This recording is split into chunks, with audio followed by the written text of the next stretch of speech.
We've got something from Alberto. Alberto says, 1 month ago, I was contacted by a headhunter. And at that time, I had a job. I was laid off today. Oh, that's unfortunate, Alberto. I'm sorry to hear that. Should I tell this situation to the headhunter that you were laid off? Should you tell the headhunter that you were laid off? So, well, I'll put this out to you, Abby, if you had any immediate thoughts before I get into it. Yeah. So you don't want to lie. That's one thing I'm going to say. You don't want to lie. You don't want to be like dishonest. At the same time, more information isn't always best. And this is we like can massage the truth as it were. Yes. So no, I don't think you should tell the headhunter, unless they're actively helping you get jobs. In some cases, if you're working directly with a recruiter, letting them know I was laid off. Here are some of the reasons I was laid off. They might then go into overdrive and really help you more than what they were before. But in most cases, that additional information isn't necessarily going to do you any benefit. So I don't recommend sharing that information unless they bring it up. I agree with Abby. I draw the line at like an absolute outright lie. Like if the answer is yes and you say no, do you have this credential? And you say yes when the answer is no, you've crossed the line. That's a lie. That's not allowed. However, I agree that you don't always have to supply full and complete information on everything, especially things that make you seem bad, because this entire exchange is all about first impressions. They don't really know who you are. And let's face it, some amazing employees have had weird stuff in their past. They might have been let go from a job. You know what I mean? Does that mean that they're a bad employee and they will always be a bad employee? Of course not. It's all about how it appears. It's all about appearances.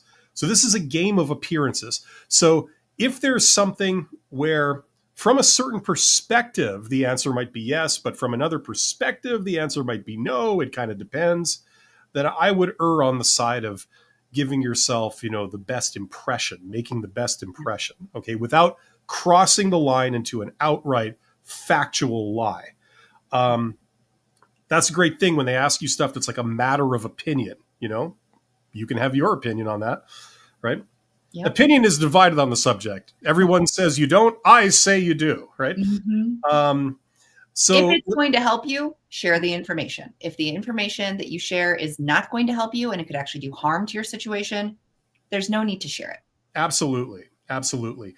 The other thing, Abby made a great point at the beginning that I was going to bring up, and that is that a lot of times they're asking you stuff about things that's quite frankly none of their damn business.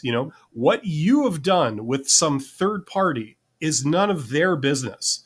Now, if you decide to tell them, what went on or disclose what you did or answer their question, you have that right. You can disclose that if you wish, but you're under absolutely no obligation to tell them what you did with somebody else. They are not entitled to that information, nor does the argument wash that, oh, it's a reasonable question under the circumstances. Yeah, them asking you for your credit card number is also a reasonable thing if they're going to hire you and hook up the e-payments and all that kind of stuff. But you still they're not entitled to it, and you don't have to answer, and most people will not answer, right? So a lot of these questions fall under that category.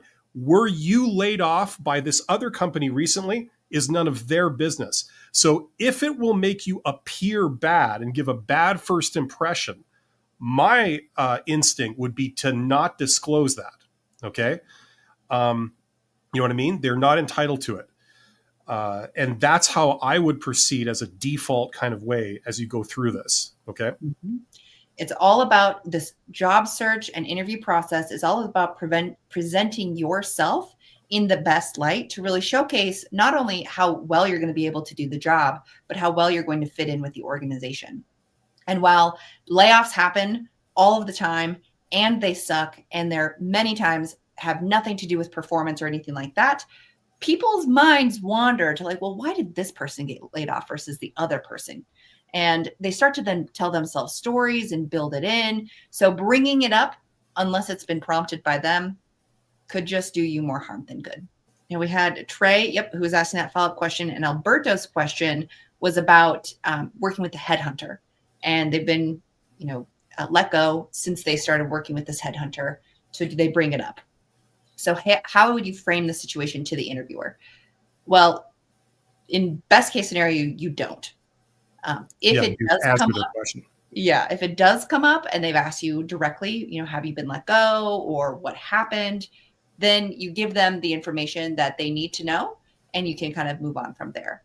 So, if this person is let go, maybe the organization was restructured and they just recognized that there were some positions that were no longer necessary for efficiency purposes, or, they downsized the team and their position just happened to be one of 15 that was let go, and then move on.